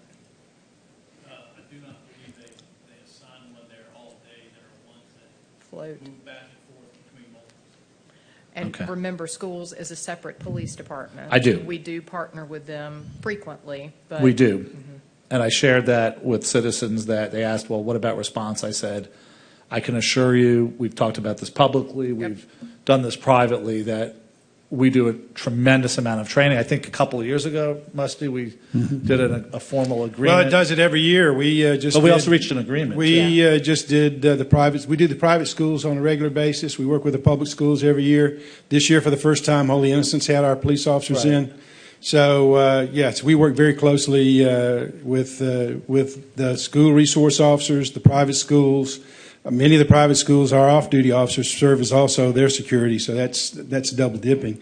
As to the disclosure of where the kids were going, the school system needed to let the parents know where their children were at all times. throughout that whole process. Just sharing the feedback. Yeah, I understand, but also to reassure everybody, they were under police protection the entire time they were being moved.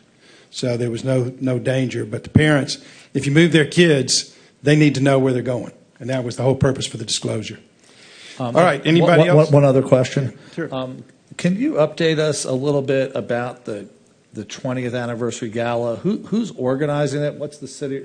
Is the city playing an official role in that? I saw, for example, a host committee. How was that selected? I just really don't feel like we know a whole lot about it at this. I don't know if you'll agree, but I don't know a whole lot about what we're doing. We briefed council, as you'll remember, back in June on the entire plans for the 20th anniversary this year. Well, I just saw the invite with the host committee, and that's the latest to come out, but the plans were announced quite some time ago. Yes, ma'am, it was. So the gala is October 9th. It is being coordinated and organized by the Sandy Springs Foundation. That is now chaired by Christine Probst. I'm sure I'm going to mess this up. Sherwin Clemens is the treasurer. The secretary is Susanna Rome, and the vice chair is Elizabeth Fite. They are working with our PAC team to coordinate because it is a fundraiser for the Performing Arts Center. And those tickets are, I believe, now on sale, and that would have been the invitation that you just saw that came out. so is that foundation an auxiliary sort of booster club, if you will, for the Performing Arts Center? What's the relationship between the foundation? Is it a captive organization? Yes, they are a supporting entity of the Performing Arts Center, and they will be coming to present. You'll also remember that they were the entity that received the donations to support the art in Veterans Park. Right. That is the same foundation that was formed to support that. Just like we have the Sandy Springs Police Foundation coming to present at an upcoming work session, we'll also have the Sandy Springs Foundation. And do you know how do the host committee was selected for that event? I do not know that. I was not involved in those discussions. Mayor Paul was the chair of the foundation and the police foundation until recently, correct? I think that was about 2 months ago. Well, I was there That's just to help pretty- get things set up and then moved out just as quickly as we could get everything set up. We just needed an organizational group to get things going, and then I've moved off of the police foundation and am moving off the foundation. So, Mayor It was Paul, just- one of the You've been on the foundation, the Sandy Springs Foundation, for a couple of years, though, right? And you just moved off. Oh, well, you're still on the board. You're just not the chair. Right. So, Rusty, one of the challenges is that when a campaign is promoting an event, like I have an image from, I just saw a ticket and I just came up with my feed. I probably should block it. It said, the 20th anniversary gala, event by Rusty Paul for Sandy Springs mayor. Well, I don't know where that came from. It Well, shouldn't says be event- there. I think it came from your Facebook page. Well, it shouldn't be there. I don't know. Your campaign I understand. Facebook page posted this, and it says a public event by Rusty Paul for Sandy Well, Springs that'll be mayor. I corrected. have a real issue with that. I understand. Me I would, too. I Do you have an issue with that? I have an issue with it. It shouldn't So- be there. So I don't so know that's how gonna it got come- there, but I'll find I out. also Because have it's an very issue with confusing. who's on the One at host a time, committee. please. It's very. Hold on a second. I have the floor. This is very confusing to our community. I understand. I'll get it fixed. I didn't put that there myself, I can assure you. Okay, so you're just putting it on your team? Well, I don't know where it came from, Mr. Okay, Baumann, it but I came will from make your- sure it is okay. corrected, okay? I don't know where it came from. Things get posted on Facebook all the time. Mr. Mayor, I take ownership of every single thing on And my I'm Facebook taking page. ownership of it too, and I will make sure that it's corrected. I'd like to understand more about how the host committee got picked, got chosen. It reads like a who's who of the Rusty Paul for Mayor campaign. No, it reads as a who's who of this leaders of this community, and the foundation were the ones who did it. And you're on the foundation board and board chair. Okay.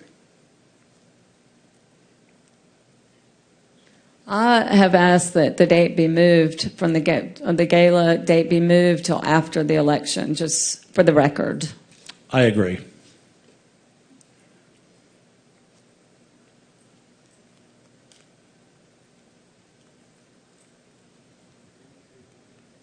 I'm having it removed right now. I had no idea it was there. I appreciate you bringing it to my attention. And I will take ownership of it.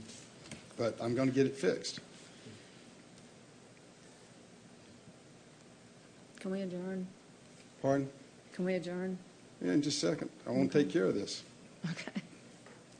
Mr. Mayor, did you post it on there yourself? No, I did not. So somebody from your campaign team did it? May have. I'll have to find out why, but I'm making sure it's corrected right now.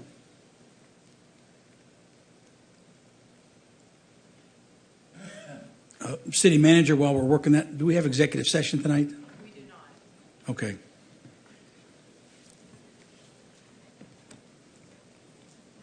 Mayor, when it's appropriate, I have a Yeah, go ahead. I apologize. I want to make sure that's corrected because it shouldn't have been there. Mr. Lee. I didn't want to get in front of another council member that may want to say something. Go ahead. Just want to report back to you, authorized the legal department to file an action in Superior Court to stop the use of, I can't remember the number of the street, but Kenstone Court. There was a party house and bringing a lot of consternation to the neighbors. We had a hearing this past week, and the Superior Court ruled in favor of Sandy Springs to order the commercial use of the property, ordered the city substantial attorney's fees, and hopefully we can put an end to that. And hopefully we can communicate this out to the public, and we can get a little publicity that that sort of thing won't be tolerated. And kudos to the Superior Court for helping us. Remember, this is the one that had a corporation as an owner out of state who had thumbed their nose at our court system and missed 3 different court dates to city court. So we were able to get the Superior Court involved, and luckily we've got a very good order on it. All right. Anybody else? All right. Staff reports. All right. Mr. DiGiulio. Mr. DiGiulio moves adjournment. Second. Motion by Mr. DiGiulio, seconded by Mr. Paulson. Any discussion? No, we don't need discussion. All in favor say aye. Aye. Opposed, no. We are adjourned.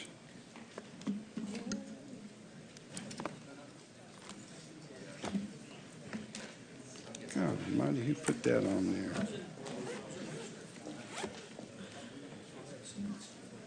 Andy, can you come here just a second? Andy, can you show me where that is? Because I don't. I'm looking. Because that should not have been there. I mean, I don't know how it got there, but.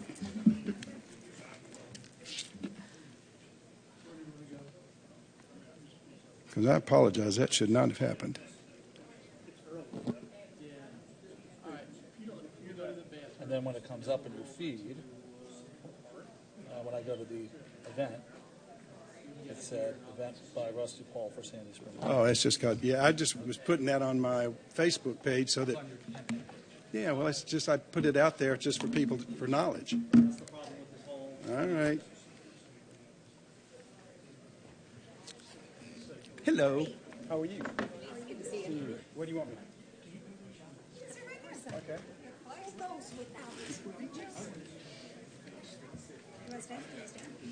Oh, yeah, I can do that. Yeah. All right. Really?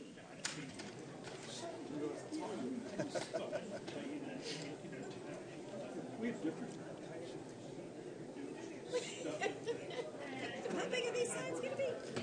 About the size of a yard sign for a political campaign. A little bit larger, but not much. Right.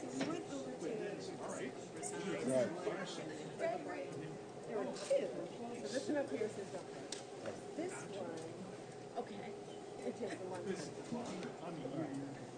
Okay. But that really doesn't help. You know what I mean? You know, it's sort of you should be ready to. You need more. Every sign will have to meet comply with the ordinance that was passed today. So that one and that one. Yeah, they all have to be the same size. Yeah. Oh my goodness. They all have to be the 5 by, for the 3 by 5, 3 by, what was the size? 36 by 48. Okay, 3 by 4. That's more than that. That's Yeah, thank yeah. you for taking that. 36. Yeah, yeah. 48. That's 4 feet. That's 4 feet. Yeah, you want to be able to read it. Okay. That's the problem. That's the problem is people haven't been able to see them. Oh, these are like. Yeah, those are much smaller. That's like quadruple. Yeah. What do you mean you didn't see it? There goes that excuse. All right. How did all this start? You guys had a lot of complaints. Yeah, we had some people who were booted during the fireworks display. They parked in what they thought was an empty parking lot, and they came back and their cars were booted. And we've gotten some complaints through the last year or so that we've had people who didn't know that they were able to be booted, and so we took a look at the signage and felt that it was not large enough that people could see it when they came in, and so we want to make sure that people know when they go into a private parking lot that where booting will be allowed, that they know what the potential is if they park there. And these are going to be gigantic signs. Well, they're about the size of a campaign yard sign, so they'll be big enough for people to read, but shouldn't be that obtrusive. And pointing to that lawsuit that was discussed in Atlanta. Right. Those signs were even smaller than this 3x4 that you guys do. Right. We want to make sure that we comply with existing law, but also it's a communications tool for our citizens so that they don't inadvertently park in an area where they may come back and their cars immobilized. We want people to know what the potential is and be informed and know if they're going to park there, they could come back with a piece of metal wrapped around their tire. Anything else you want to say? No, that's it. You ever been booted? Yes. Have you really? Yeah. Not in Sandy Springs and not lately. How much was it? I think it was $75, but it's been a while. Yeah, that sign says 75 to 400. Yeah. Well, property owners have a right to control who is on their property. So, but we just want to make sure that if they're going to boot people, that they have the ability to know what's going on, and that it be forewarned is forearmed. All right, thank you.